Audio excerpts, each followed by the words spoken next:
Focus on the big story on India Upfront. Viewers, the pretext of blasphemy is being used to openly call for violence against Nupur Sharma, Naveen Jindal, BJP RSS members and even India herself. While Al-Qaeda has called for suicide bombings against India to avenge blasphemy, even the judge who ordered the survey of the Gyanvapi mosque is being threatened with dire consequences because he's a Hindu, because he's an idolater, and hence, according to that note in the middle of your screens, an infidel who can't be trusted to deliver justice. In their zeal to express anger against Nupur Sharma and the BJP, the Hindu faith is also being openly mocked. The Shivling, a symbol of Astha, is being mocked. And those Hindus who have moved courts seeking to pray at the Gyanvapi mosque complex are being terrorized by slogans that advocate beheading, the Islamic or the Sharia punishment for blasphemy. Viewers, here the content letter written by the Islamic Aghaz movement, a lesser-known group, to Judge Divakar, who is hearing the Gyanvapi case. In this letter, viewers, the judge is being counseled menacingly. The letter says, in today's polarized India, even the judge is shrouded in saffron. Muslims know militant Hindus will declare Gyanvapi as a temple. Muslims are ready and now they are no longer scared of riots. You are protected by the government system. Why is your family scared? You sat as a mute spectator when Hindus made provocative slogans. You're a non-believer and an infidel. Muslims can't expect justice. All these things have been said about the judge to his face. And this letter was sent as registered post. There are two things that it says, viewers. The fact that it was sent as registered post. It's a comment on the audacity of the writer. And number two, it suggests that in his own mind, he's normalized anti-Hindu hate to such an extent that he thinks he's right, that he is righteous. That is scary. Listen in to this reaction. इंतहा सब्र का इंतहा हो रही है। अगर यही मतलब होना है तो फिर ठीक है, वो हम कानून को तो तोड़ते नहीं ना, कानून कभी तोड़ा हमने, लेकिन ये तो हमें हक है कि ठीक है भाई, हम मरने के लिए निकले आ रहे, मारो सर पे कफन बांध के निकल पड़ेंगे। फिर കോടതികളൊക്കെ എത്ര പെട്ടെന്നാ ഇപ്പോ ഞെട്ടുന്നെന്ന് അറിയോ? എന്തൊരു ഞെട്ടലാണ്! ആലപ്പുഴ സമ്മേളനത്തിലെ മുദ്രാവാക്യം കേട്ടുകൊണ്ട് നമ്മുടെ ഹൈക്കോടതി ജഡ്ജിമാർ ഞെട്ടുന്നു. കാരണം എന്താ? ജഡ്ജിമാർ ഇരിക്കുന്നതിന്റെ അവർ ഇട്ടിരിക്കുന്ന കോണകം അത് കാവ്യാകുമ്പോൾ സ്വാഭാവികമാണ് ചൂടെടുക്കും, ആവി വരും, അത് പൊള്ളലേൽക്കും, അത് നിങ്ങൾ അസ്വസ്ഥപ്പെടുത്തുമെന്ന ബോധ്യം ഞങ്ങൾക്കുണ്ട്. एकता और अखंडता की बात करते हैं, देश के अखंड भारत बनाने की बात करते हैं, और मुल्क के मुसलमानों का रास्ता चलना दुश्वार कर दिया।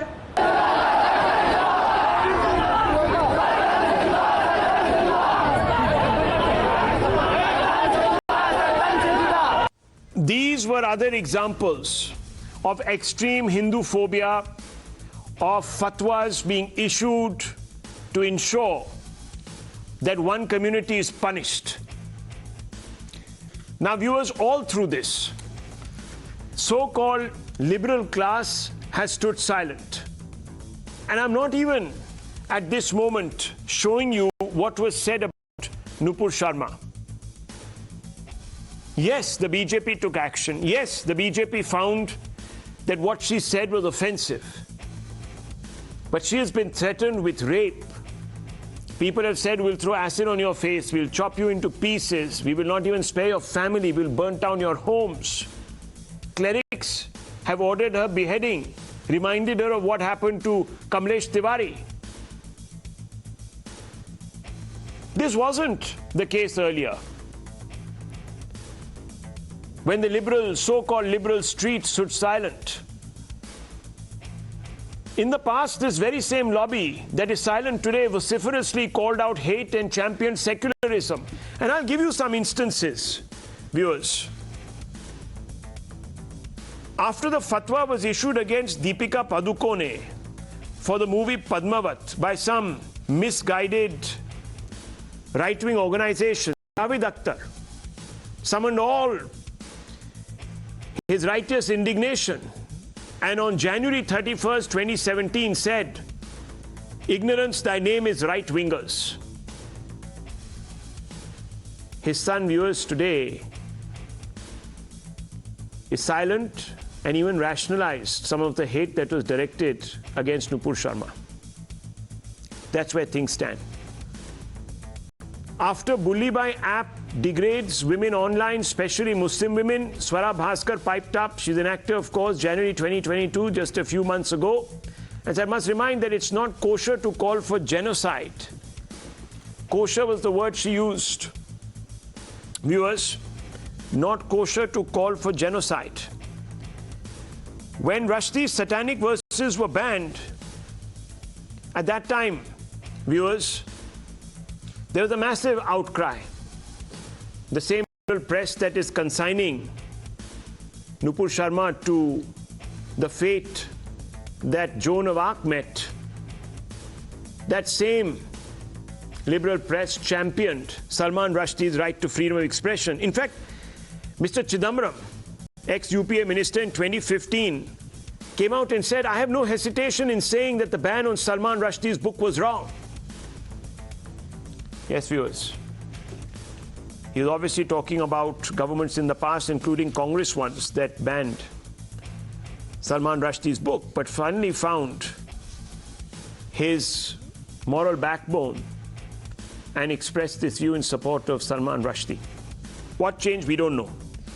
M.F. Hussain, when he was attacked for Hindu goddess paintings, and some of them, viewers, hurt the sentiments of Hindus, Manish Tiwari came up and said if he decides to return, government must protect him from bigotry.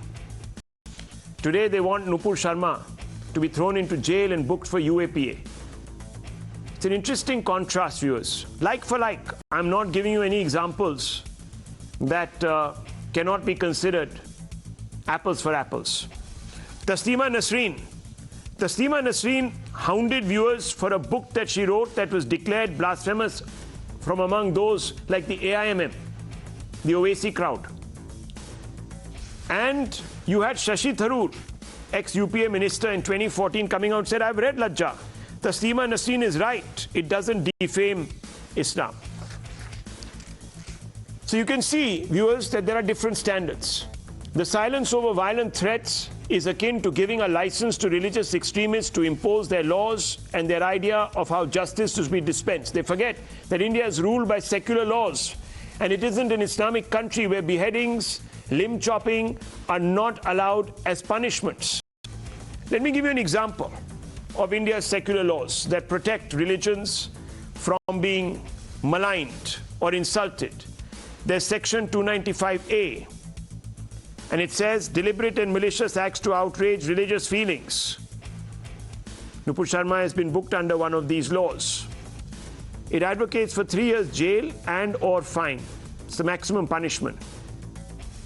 But in Pakistan, the blasphemy law, blasphemy against the Prophet, Quran, Islamic beliefs, maximum punishment, death or life sentence, that's what you'll get. Viewers, anti-sacrilege law in Punjab, against sacrilege to Granth Sahib, Gita, Quran or Bible, maximum punishment 2 to 10 years in jail. The Pak blasphemy law I've already told you about. Saudi blasphemy law criminalizes blasphemy of prophet, clerics, Muslim figures, maximum punishment, death. Nothing more maximum than that. Viewers, I want to ask some basic questions. Yes, Nupur Sharma has been pulled out. Yes, what she said, according to a lot of people, was indefensible. But is this backlash, this blasphemy blowback, an overreaction? It isn't as if others, as I've just shown you, have done or said worse. But there, the same lobby went out to defend those people. Why? Is Hindu phobia being dressed up today as anger against Nupur Sharma? Why else would a judge be called out just for his religion, viewers, and threatened? Would you hold everyone to the same standards? And would you back an anti-blasphemy law? Then what about free speech then? And should that anti-blasphemy law borrow from Saudi Arabia? So if you have certain comedians, certain rationalists who say things about the Hindu faith, should they also then find themselves judged by the law that is pronounced for blasphemy in Saudi Arabia, viewers? These are questions that come up when Kalburgi, Dhabolkar, Lankesh and Fansare allegedly insulted Hindu sentiments. They were defended as rationalists. Crimes against them, which were completely unjustifiable. They were killed, if you remember, viewers, by so-called Hindu radicals. There were candlelight marches protesting against those killings, even though a large number of Hindus felt that what these so-called rationalists had said were horrible provocations. Nonetheless, people marched to defend them. But here, viewers, there is a demand for carrying out suicide bombings in India, dismembering RSS, BJP, other so-called Hindu right individuals, etc. Why is this the case? Why back hate disguised as ire? Let's open this up. Dr. Anand Ranganathan is there with us.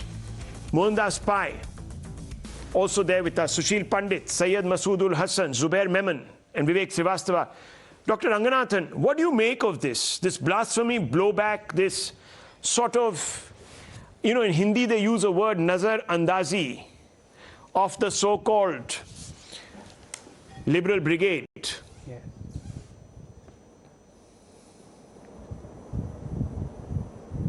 Yeah, good evening, Rahul. Good evening to all my panelists. Your primer was absolutely spot on. The hypocrisy and double standards when it comes to the freedom of speech and expression of Hindus and Hinduism is mind-boggling. In fact, it is institutional. And by that I mean it is party agnostic. Just today, Rahul, police under the BJP in Jammu and Kashmir has booked 3 people. And one of them is the State Secretary of the BJP Youth Wing, BJYM. And what is their crime? They posted just these 5 words, I stand with Nupur Sharma. When it comes to Islam though, remember how Prime Minister Manmohan Singh on the floor of our parliament demanded an apology from Denmark for the prophet cartoons. India yahan, Denmark wahan, keh rahe apologize karo. Remember how Miss Sonia Gandhi publicly apologized to the Shahi Imam of Jama Masjid for the cartoons. But when it comes to Hinduism, it is a free for all. In fact, incidentally, you mentioned Mr. Javed Akhtar. He is a genius, all right, in what he does. But, for him, objectivity is like that belt that he has to remove when he passes through the airport security check electronic threshold. He is the guy who on Salman Rushdie's Satanic Verses said, you cannot denigrate someone who is respected and revered by billions. You cannot write dirty things about him. But on MF Hussain, he said, I stand in solidarity with MF Hussain, even though MF Hussain denigrated, gods and goddesses of revered by billions. I guess, let's get to the philosophical point of this. I think, Rahul, Hindus are tired of selective targeting and hypocrisy, actually tired. Secularism is not a one-way street. If it isn't the popular discourse, the stand-up comics, the tweets mocking Hinduism, you just saw all those tweets on Shivalings, the Tanishq ad or the Red Label ad, if you remember, where it projected a Hindu as bigoted and non-accepting of his Muslim neighbor.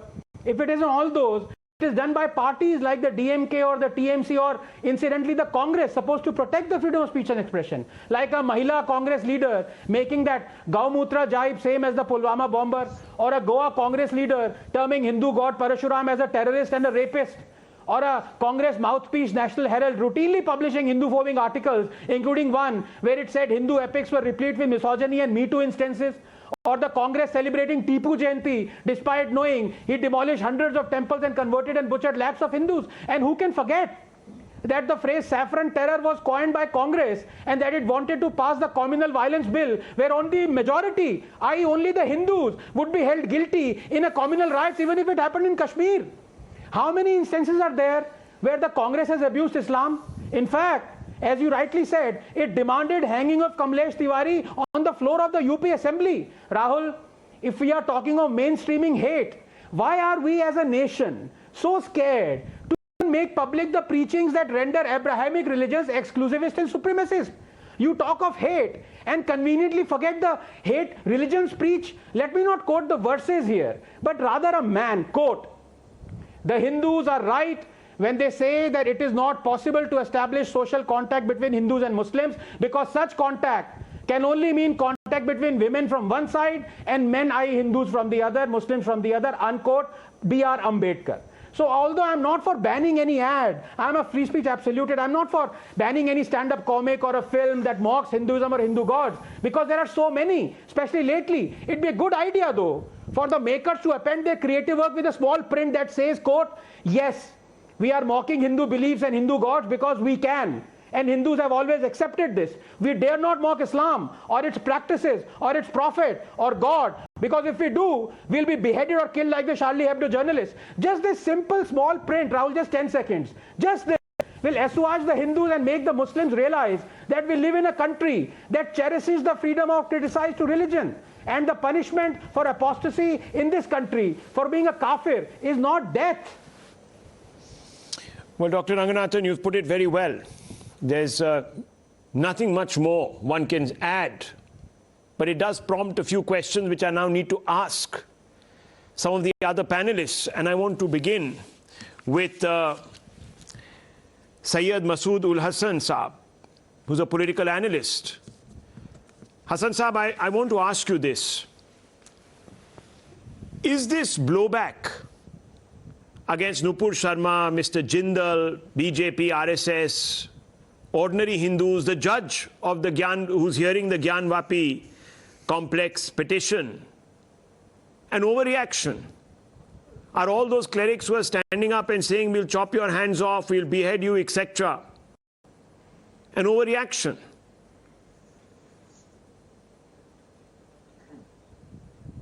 First of all, I would like to say that can I have that fatwa which mentioned that the beheading of the judge of Gyanvapi and Nupur Sharma and all, from fatwa from any cleric, any official cleric, not from those people who are writing on the Twitter and Facebook and WhatsApp and Instagram accounts. Another thing is that Dr. Anand Ranganathan, the unofficial spokesperson of the BJP, was saying, no, one second. That MF Hussain has Hasan Saab, one second. You asked for a response. Let me complete. One second. No, you asked a question. Let me complete, sir. But you asked a question. Did I mention you? What do you read every day 5 times that makes you hate kafir so much? Which you wanted, giving you the answer. Did I mention you? Talking about the sorry, name. Did you mention you? Make your point and move along.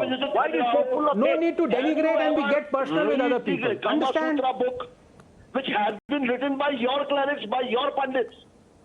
So what? Okay, that is your history. Mr. Hasan, 1 second. Mr. Hasan, 1 minute. First of all, 1 second. Mr. Hasan, 1 second, please. 1 second. Gentlemen, if you speak over each other, I'm not going to be able to follow anything that you're saying. 1 minute. Lower everyone's faders. I just want to make a very quick interjection here. You see, if you're going to speak over each other, I can't hear. And then someone will slip in something, and I will be trolled. Because there are enough motivated journalists out there who are perhaps out of work, don't do very much, who will pick up on something and then start a hashtag series. And I will be blamed for allowing people to denigrate, etc., religions, people, faiths, whatever. So I just want to make it clear, I don't want people to speak over each other. So Mr. Hasan, when I ask you to pause, please do pause. Otherwise, what you say is your liability, not mine. Because I can't hear you if you speak over 10 other people. And this goes for everyone on this panel, please. This time, Mr. Anand Ranganathan interrupted me. No, Mr. Hasan, because you brought him into the conversation. Baat sun lijiye. One minute. Now don't speak over each other. Because he didn't ask. No, 1 second. He didn't. He was saying many things before me. Hasan Saab, आज debate पे, Hasan Saab, आज debate पे, did Dr. Ranganathan say anything about you? But he say all the things about my religion, about my community, so I should have to answer. You can, but you don't have to respond by denigrating him and insulting him. He hasn't insulted you, sir. Personally. Yes, don't get personal. You can answer and I will rebut you. Yes. If you have the guts to answer, answer. Okay. But Mr. Hasan, go ahead. No, let him answer now. Let him answer. I asked you, is this an overreaction? Is this overreaction? Is this now becoming, crossing a point where shivlings are insulted, etc.? All of this Hindu hate is being dressed up as some sort of anger? I would like to elaborate here that you are talking about the shivling insulting and all the insultings about the Hindu religion which had happened in the past. So in Moradabad, where I live, a person put a lychee seed on Facebook, the photo of lychee seed, and he put behind the bars immediately within 24 hours. But in 15 days, Nupur Sharma and Naveen Jindal is out, free. There is no law for Nupur Sharma and Naveen Jindal. The law enforcement, the bulldozers are only for the Muslims. Now, can I come back because this is happening in one minute. Right now, from the last 8 years. Okay, so I want to just make one thing very clear, viewers. You see, there are many states in India, and they're not all run by the BJP. At least 4 FIRs have been filed against Nupur Sharma states which are not run by the BJP. Why haven't those people come and arrested her? I don't know. Mr. Hasan should ask those state governments. Ask the Maharashtra state government. Given 1 minute. To the police station Hasan Saab, nearby police station. Don't talk nonsense. Don't talk nonsense on national television. If you know your facts, I'm not talking nonsense. I'm telling complete you nonsense. Now you're saying that the Shiv Sena police, the police under the Shiv Sena, 1 minute, lower his fader. The police in Maharashtra is taking instructions now from Delhi. There cannot be a more ridiculous point to make here in defense of your own short-sighted argument, Mr. Hasan. It's unfortunate. But now, viewers, you might have heard, Mr. Hasan did not even once condemn those who have threatened Nupur Sharma with rape. He has not even come out and condemned those people who have questioned the judge and said, because you are an idolater, you believe in idolatry, you're a kafir and we cannot trust you to deliver a judgment. India's laws, viewers, and courts are secular since we last checked. The religion of the judge doesn't matter. You might find it amusing, Mr. Hasan. You might have confused where you are today. Actually, you are a person that you, with the past debates, you were telling that secular people are bogus and all that. And now you are talking about the secularism. You are talking about. I am talking about people, sir. No, 1 minute. Since you asked me this question, let me clarify. I want you to tell me, are people secular? The following people secular. The people who say, for example, that Salman Rushdie must be defended because he has the right to free speech when he has come out and insulted, according to you, sir, and others, the Prophet. And when Nupur Sharma makes a statement which you find offensive, that same lobby turns around and says she's communal and she needs to be jailed. These people are not secular. They are selective. There's a S word. It's a different word. They have no illusions in my book about being secular, because the secular person would have said, Nupur Sharma is right, cannot go after her, the law will take its course, and so is Mr. Rushdie. Law will take its course. We are not banning any books. We are going to circulate everything. So, those are the people in my book who are not secular. The law in India is secular. State-sponsored. Our views are state-sponsored. Yes, views are state-sponsored. Great. Views are state-sponsored, sir. That is the difference. Yes, Vivek Srivastava. Yes, very much so. Very much so. Rahul, my name was taken. Okay, Dr. Ranganathan wants to come in. Yes, and I want to open this up to Mohandas Pai, Sushil Pandit and the others. Yes. And if it... Okay, one second. I'm coming to Srivastav ji. 1 minute. Yes, Dr. Ranganathan. If it had not been... Yes, Vivek, just 10 seconds if you don't mind. Comrade, just 10 seconds. Because my name was taken. Vivek, please. Thank you. Rahul, दूध का दूध, पानी का पानी, चीखने चिल्लाने से, इनको अब्यूज करने से कोई फर्क नहीं पड़ता. का दूध, पानी का पानी अभी हो जाएगा एक क्वेश्चन से. हमारे पास we have 6 panelists. We have Mr. Sushil Pandit. There is me. There is Mr. Mohandas Pai. There is Mr. Vivek Srivastava. There is Mr. Hasan, and there is Mr. Memon. Just ask a simple question to all 6 of us. Do you condemn the slogan Gustakh-e-Rasool ki ek hi saza, sar tan se juda? Yes or no? I say yes. Mohandas Pai, do you condemn this slogan? Yes. Totally condemn it. Sushil Pandit. Yes, I do. Yes, Sushil I Pandit, do you condemn this slogan? Mr. Hasan?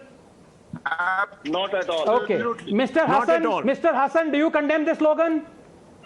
No, not at all. There we go. Not at all. There we go. Okay. Mr. Memon, do you condemn this slogan? Mr. Memon? Not at all. Not at all. Vivek Srivastava? By the law Okay. of the land. Mr. Vivek, do you condemn this slogan? Mr. Vivek? Yes. Mr. Vivek, do you condemn this slogan? It depends on who spoke it and It depends. in what context. It depends, he says. on who spoke it and in This what is context. their freedom of speech and I am not a expression. Muslim. I अब don't सब follow दूध का दूध Islam. I पानी का don't पानी follow हो any गया. religion. सारा दूध का दूध पानी का पानी हो गया. गुस्ताख-ए-रसूल की एक ही सजा. सर तन से जुदा, सर तन से जुदा. Okay, so here we This is the go. level. So here we go. One second. And I just everyone silent, please. Everyone's faders down. Now, viewers. Okay. So there are some people on our panel who support this punishment for blasphemy, and they say that there can be no other punishment. Okay.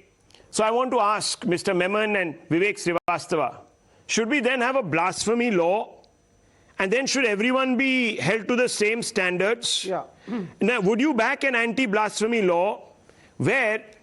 You see? No, 1 second. Let me finish my question. I haven't finished my question. You give me that 10 seconds, sir. आप मुझे देंगे? If there has to be a blasphemy law, then anyone who deliberately and maliciously insults somebody's religion, says that the shivling is an X or a Y, he should also be sentenced to beheading. That's my first question. Do you agree that we should have a uniform blasphemy law where anyone insulting anyone's faith, whether he's a Hindu or a Muslim or a Sikh or a Parsi or a Christian, should be beheaded? Number one. Number two, most importantly, this is my question to you, Vivek Srivastava. When Kalburgi, Dhabolkar, Lankesh, Fansare allegedly insulted Hindu sentiments, at least Hindus felt they did, should they also be beheaded? Yes. Vivek Srivastava, by that same, since your logic is depending on the context. Now the context is exactly the same. Please context is the same. Should they have been beheaded? Let me speak, sir. Give me 20 seconds. There is a difference. Dhabolkar was not a mischievous man. Gauri Lankesh was not a disturbing element. They believed in the constitution of the nation. I do not believe in any religion. I am a communist. I don't believe in Hinduism or Islam. But however, if mischievous remarks are made without any quest for rationality, Dhabolkar was a rationalist. You can go to a Maulana, sit with him, discuss your Islam if you are that interested. But that is not your intention. Your intention is insulting Islam, creating communal problems, showing the Muslims in bad light, showing the Quran in bad light, and disturbing the communal harmony of the nation. That is the problem. Exactly. And if that is the problem, in that case, no. It is constitution first. It is the same Ambedkar whom Dr. Ranganathan has quoted, who left Hinduism and went to Buddhism. Because we Hindus are intolerant in our own way when we treat our Dalit brothers. Okay. Srivastava Sahab, like one small thing. Do not allow. One small thing. I think you've forgotten. When we last checked, the Constitution prevents everybody from insulting anyone's faith. You see, yes, you never asked yourself this question. Yes. Maybe Nupur Sharma is also a rationalist. But Kalburgi was allowed to insult Hindus because he's a rationalist, but not Nupur Sharma. I'm just saying, you can ask yourself, that means if I declare myself a rationalist today, Srivastava, Mr. Srivastava, lower everyone's faders. Again, I'm saying, I'm not going to have anyone speak over me because I can't hear you. So I'm just saying very clearly. You see, viewers, look at the slippery slope. If today I say I'm a rationalist, according to Mr. Srivastava's logic, okay, I can say anything I want against Islam because, you see, I'm a rationalist, or against Hindus or against Sikhs, and I should be then treated with equanimity.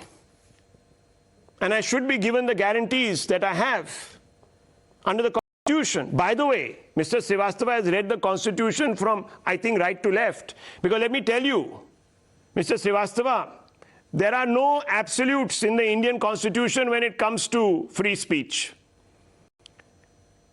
And the Indian Constitution says equally that you're not allowed to insult the feelings of any religion, whether you're a rationalist or you are an atheist or what have you.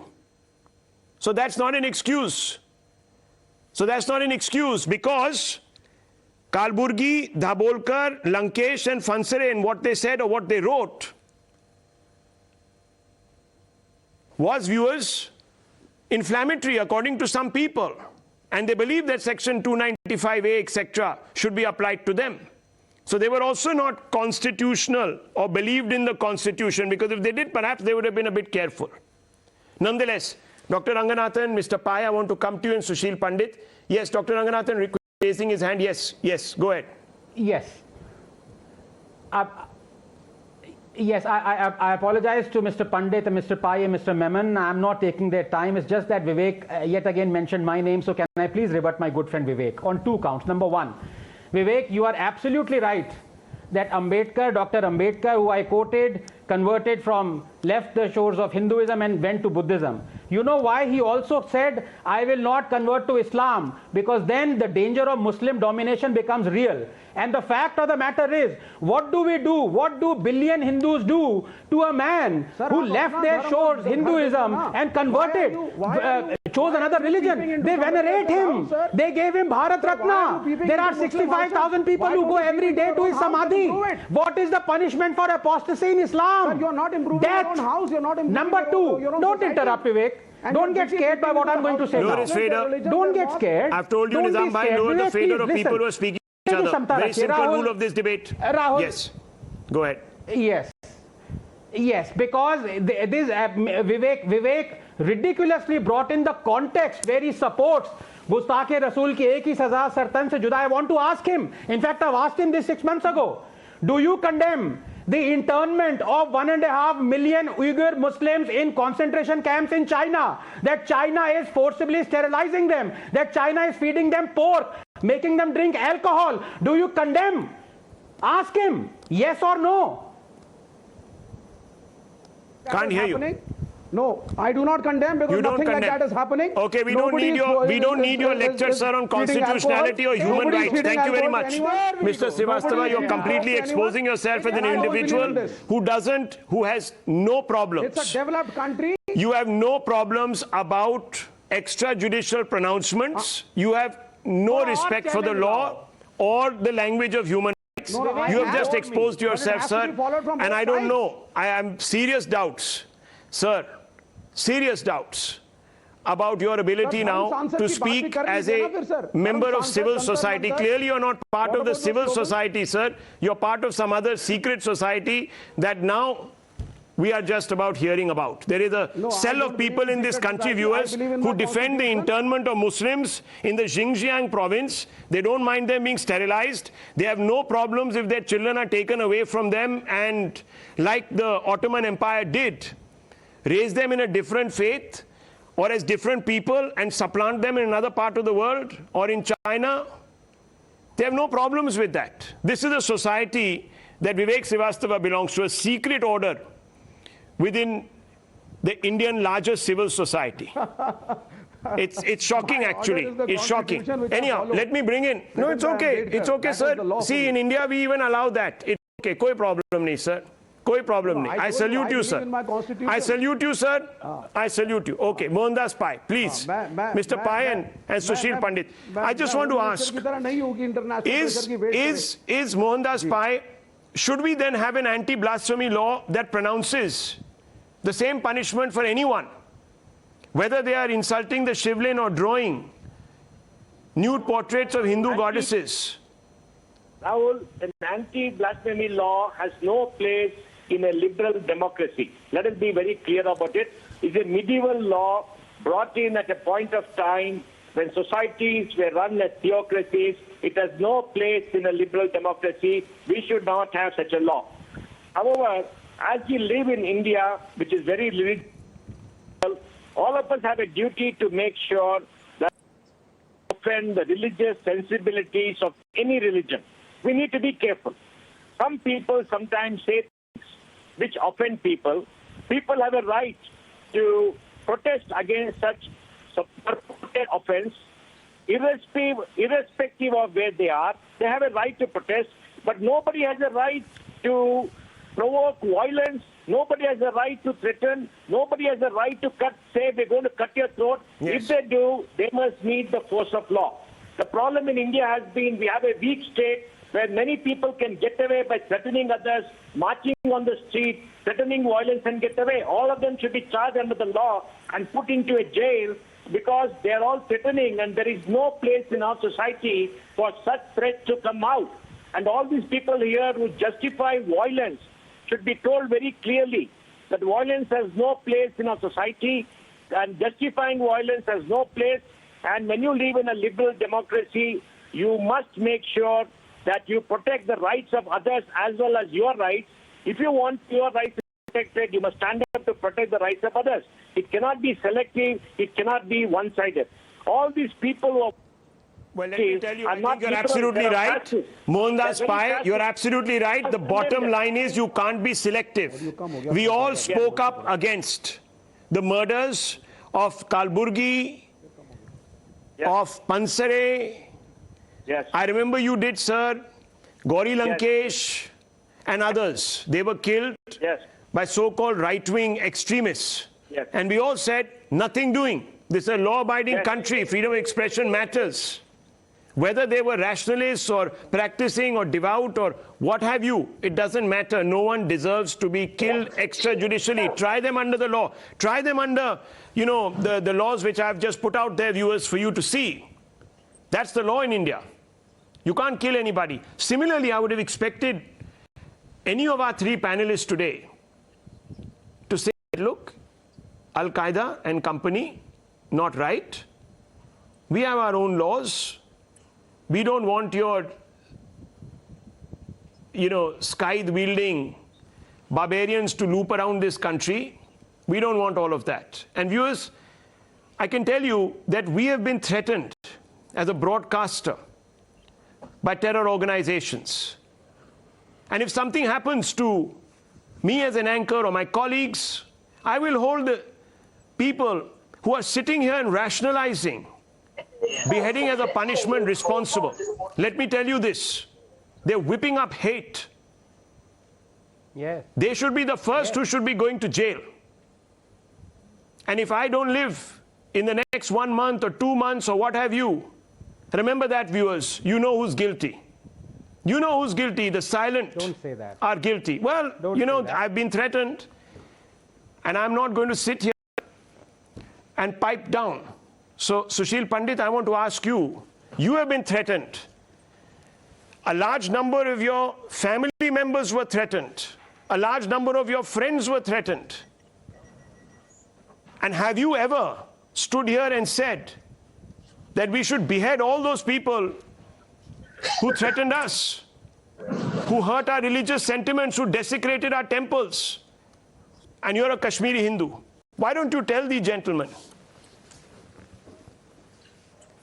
Rahul, far from threatening others, I think today we've been patiently waiting for the last 32 years It's more than 3 decades. There is a trespasser in the Richmond area.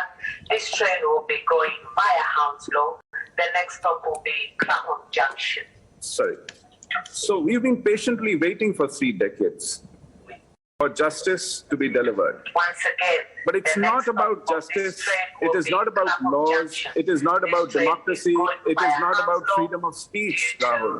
I believe laws are only as good as they are abided by, and so long as there is a system to stand by and give cost and consequences to those who do not abide by those laws.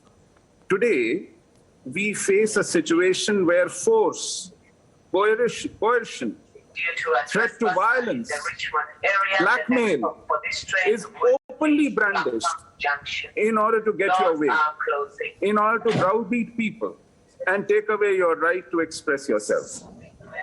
Where is my state standing up by my freedoms? Where is the power that governs standing up to these bullies? We are today giving in to bullies. Which is why I want to remind your viewers through you what Konrad Elst said not too long ago. As we hone our arguments, the enemy is sharpening their knives. It is coming down to sheer threat of violence, use of force, coercion, bullying, and laws in front of all this stand impotent unless those who are in power stand by those laws. Those who are in power guard your freedoms. Today we need to ask the question to those who stand by my laws, whether they are steadfast or are they willing to offer people as sacrificial lambs to appease. Well, unfortunately, that's really been the story, hasn't it, of the last 74 years. That's been the story, viewers. And the time has come to draw a line. I leave it at this. We move on.